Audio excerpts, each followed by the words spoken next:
ஆரி வந்து எனக்கு நண்பர், அப்புறம் என்னோடய ஸ்டூடெண்ட்டு, அப்புறம் என் படத்தில் ஹீரோவும் நடித்தவர், அப்புறம் இப்போ நான் எடுத்த ஜேர்னியில் என்னோட ட்ராவல் பண்ணவர் நடித்தவர், அதை தாண்டி என்னோட உறவினர், அதை தாண்டி வந்து எங்கள் ஊருக்காரரு, மதுரைக்காரரு. ஸோ இப்படி எல்லா இடத்துலையும் எங்களுக்கு நெருக்கம் இருக்குது. எங்கள் குடும்பத்தோடு எல்லாருக்கும் தெரிஞ்ச ஒரு ஒரு நண்பராக தான் நான் இங்கே வந்திருக்கேன். ஏன்னா அவரோட முயற்சி, அவருடைய ரொம்ப, அதாவது இங்கே வந்து பின்புலத்தில் ஆளை வச்சுக்கிட்டு வர்றவங்க நிறைய பேர். ஆனால் பின்புலத்தில் இல்லாமல் ஓடி வந்து ஒருத்தன் ஜெயிக்கிறான்ல, அவனுக்கு இருக்க வேல்யூ தனி தான் என்னவாக இருந்தாலும். ஏன்னா பின்புலத்தில் எங்கள் அப்பா டைரக்டரு, இல்லை எங்கள் அப்பா வந்து ரைட்டரு, இல்லை எங்கள் அப்பா ப்ரொடியூசர்னு ஒருத்தர் வராமல் எனக்கு யாரையுமே சினிமாவில் தெரியாதுங்க. சினிமா தெரியும் அப்படின்னு வந்ததில் நான் ஒரு ஆள், அவர் ஒரு ஆள். ஸோ எங்களுக்கெல்லாம் அந்த வெற்றி தான் எங்களையே இன்னைக்கு வரைக்கும் உயிர்ப்போட வச்சுருக்கு. அப்படின்னா நாங்களாக போராடி, நாங்களாக ஜெயிச்சு, நாங்களாக அந்த இடத்துல உட்காந்துருக்கோம். எங்களுக்கு யாரும் பின்னாடி சப்போர்ட் பண்ணி நீ போயிடுன்னு எங்களுக்காக 10 படம் எடுக்கலை. ஒவ்வொரு படத்துக்கும் சுசீந்திரனுக்கும் அதே மாதிரி தான், அவருக்கும் இதே மாதிரியான இப்படி வந்தவங்க பாருங்கள், தொடர்ந்து இண்டஸ்ட்ரியில் படம் பண்ணிக்கிட்டே இருப்போம். ஏதோ ஒரு ரூபத்தில், ஏதோ ஒரு இடத்துல நாங்கள் எங்களுடைய படங்கள் மூலமாக உங்ககிட்ட பேசிக்கிட்டே இருப்போம். அப்படி ஒரு ஆளாக நான் ஆரியை பார்க்குறேன். எனக்கு ஆரியை வந்து முதல் படம் நான் ஆடும் கூத்து அப்படின்னு ஒரு படம் பண்ணும்போது, அந்த படத்தில் டிவி சந்திரன் டைரக்டர், அவர் வந்து என்கிட்ட கேட்டார், எனக்கு இந்த கேரக்டர் பண்ணுறதுக்கு ஒரு நல்ல முகம் வேணும், ஒரு நல்ல பையன் வேணும் அப்படின்னு கேட்கும்போது, எனக்கு ஒரு ஆட்டோகிராஃபில் நடிக்க வந்தவரை நான் கூப்பிட்டு, எனக்கு ஃபிசிக்கல் ட்ரெயினராக வாங்க, நான் ஒரு 72 கிலோ 76 கிலோவாக இருந்தேன். அப்போ அதை வந்து எனக்கு ஷூட்டிங் போகிறதுக்கு இன்னும் 10 நாள் 15 நாள் தான் இருக்குது, எனக்கு 12-13 கிலோ குறைக்கணும் ஆறினேன். சார் 15 நாளில் 13 கிலோவா எப்படி குறைக்கிறதுன்னு.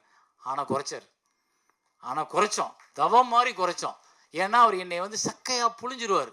ஸோ அவர் ஒர்க்கில் உள்ள டெடிக்கேஷன் எனக்கு நான் அன்றைக்கி பார்த்தேன். ஸோ இந்த பையன் வந்து இந்த டைரக்டரை காக்கா பிடிச்சிக்கிட்டா பின்னாடியே இருக்கலாம், நாளைக்கு ஒரு படம் பண்ணிடலாம்னு நினைக்காம நம்ம நடிக்க தான் போனோம். ஆனால் ஒரு டைரக்டர் என்னை இதை மாற்றுன்னு சொல்லி கொடுக்குறாரு, அந்த வேலையில் நான் சின்சியராக இருக்கணும்னு அதுக்காக சார்ட்டு போட்டு கிட்டத்தட்ட ஒரு 15-20 நாளில் 13 கிலோ குறைச்சோம். எனக்கு அது ஆச்சரியமாக இருந்தது. இன்றைக்கி யாருமே குறைக்க முடியாது, எப்படியுமே குறைக்க முடியாது. அது வந்து என்னென்னா, அந்த ஆட்டோகிராஃப் சக்ஸஸில் அது ஒரு பார்ட். அது அந்த படம் சக்ஸஸ் ஆகணுன்றதுக்காக நடந்த ஒரு அதிசயம். அன்னைக்கு நான் 65 கிலோ குறைஞ்சது, இன்றைக்கி நான் அதுக்கப்புறம் கூடவே இல்லை, அதே வெயிட்டை அப்படியே மெயின்டைன் பண்ணிகிட்டே இருக்கேன். அதுக்கு காரணம் நீங்கள் தான். அந்த டெடிக்கேஷன் என்னாச்சு, அவரை வந்து நான் ஆடும் கூத்து பண்ணும்போது, ஆடும் கூத்தில் சரி ஆரியை அறிமுகப்படுத்தலாம். அவர் கூட டிவி சந்திரன் பெரிய டைரக்டர், அவர் மலையாளத்தில் நேஷனல் அவார்டு வாங்கின பெரிய டைரக்டர். அவர் மீரா ஜாஸ்மினுக்கெலாம் நேஷனல் அவார்டு வாங்கி கொடுத்துருக்காரு. அவர் தான் அந்த ஆடும் கூத்து படத்தை எடுத்தார். அப்புறம் பாதியில் அவங்க பட முடியாமல் போகும்போது நான் எடுத்தேன். ஆனால் அதுக்கு முன்னாடியே நான் அவர் அதில் வந்து நடிகரை அறிமுகப்படுத்தணும். ஆனால் அது ஒரு பெரிய வாய்ப்பை தேடி கொடுத்துடல, அது ஒரு பெரிய அங்கீகாரத்தை கொடுத்துடல. ஆரி நல்லா நடிச்சிருக்காரு, ஆரி வந்து நல்ல நடிகர்னு உடனே 10 பேர் தேடி போயிடல. அப்போ நமக்கு ஒரு தளர்ச்சியும், நமக்கு ஒரு தோல்வியை பற்றிய பயமும், நமக்கு வந்து ஒரு எதிர்காலம் பற்றிய பயமும் வரும்.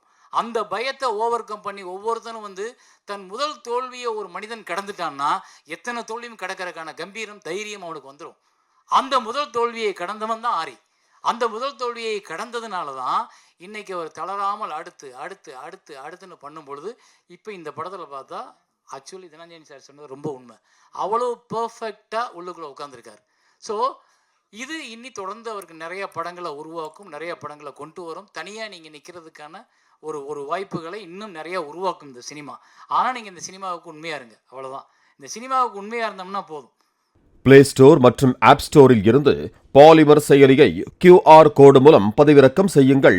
செய்திகளை உடனுக்குடன் பெறுங்கள்.